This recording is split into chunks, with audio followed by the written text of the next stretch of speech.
শাকিব খানকে চ্যালেঞ্জ করছেন শাকিব খান আর 10টা সাকিবের সাথে থাকলে আমি চ্যালেঞ্জ করলাম। যে আপনি শাকিব খানের উপর এতটা বিরক্ত কেন? কারণ তোমরা সত্য জিনিসটাকে বলো না। সত্য জিনিসটা একমাত্র আমি বলি। আমি কারো চামচা আমি পছন্দ করি। সিনেমার বাজার আছে 10 টাকার, তোমরা বলো 100 টাকার বাজার। তো এটা একটা সম্পূর্ণ একটা মিথ্যা কথা। আর মিথ্যা কথাকে যারা প্রশ্রয় দেয় তারাও মিথ্যাবাদী। আমি মনে করি এই যে যারাই এগুলো মানে সত্যটা ধরে সত্য যদি ধরে থাকে এই পর্যন্ত একটা ছবি তো সাকিবের টাকা আসে। আসুক আমার সামনে, আমি চ্যালেঞ্জ করলাম, প্রডিউসার আসুক আমার সামনে, বসুক টেবিলে, চ্যালেঞ্জ করলাম আমি। কারো সাহস থাকলে আমার সামনে আসতে পারো। আপনি কি শাকিব খানকে চ্যালেঞ্জ করছেন? শাকিব খান আর 10টা সাকিবের সাথে থাকলে আমি চ্যালেঞ্জ করলাম। এক সাকিব তো দূরের কথা, আর 10 সাকিব আমি চ্যালেঞ্জ করলাম। সাকিবের প্রিন্সে হোক আর যার প্রিন্সে হোক সেটা কোনো ফ্যাক্ট। সাকিব কোনো ফ্যাক্ট না। মানুষ যদি রিল্যাক্সে না থাকে, সাকিব খান আর 10টা সাকিব এলো তাদের কোনো কিছু আসে যায় না। যখন মানুষের আনন্দ থাকে তখন মানুষ ছবি দেখতে যায়, ঠিক আছে?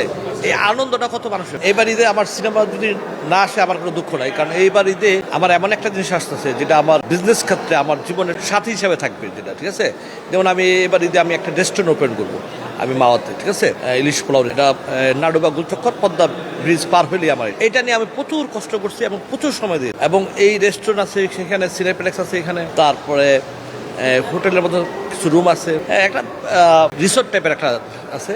এইটা এই রোজা ইনশাল্লাহ 13 রোজায় হয়তো আমি সম্ভবত 13 তারিখে সামনের নেক্সট ফ্রাইডে মানে আমি সম্ভবত এটা উদ্বোধন করবো ইনশাল্লাহ। এবং আমি সবাইকে মোটামুটি টুকটাক বলা স্টার্ট করছি। আর আমি 2-3 দিন পরে কনফার্ম হয়ে যাবো আমি 13 তারিখে পারবো না আর 2 দিন পিছাবে, মানে এই মাসের ভিতরে আমার এটা উদ্বোধন হবে, এটা কনফার্ম ইনশাল্লাহ। এইবার ঈদের সিনেমাটা না একটু অন্যরকম হবে, ঠিক আছে?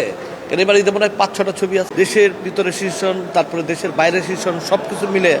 হ্যাঁ, এইবারের ডিসিশন কী হবে নিজেও বুঝতে পারছি না। কারণ যখন মানুষের আনন্দ থাকে তখন মানুষ ছবি দেখতে যায়, ঠিক আছে? এই আনন্দটা কত মানুষ, এটা হলো সবচেয়ে বড় বিষয়।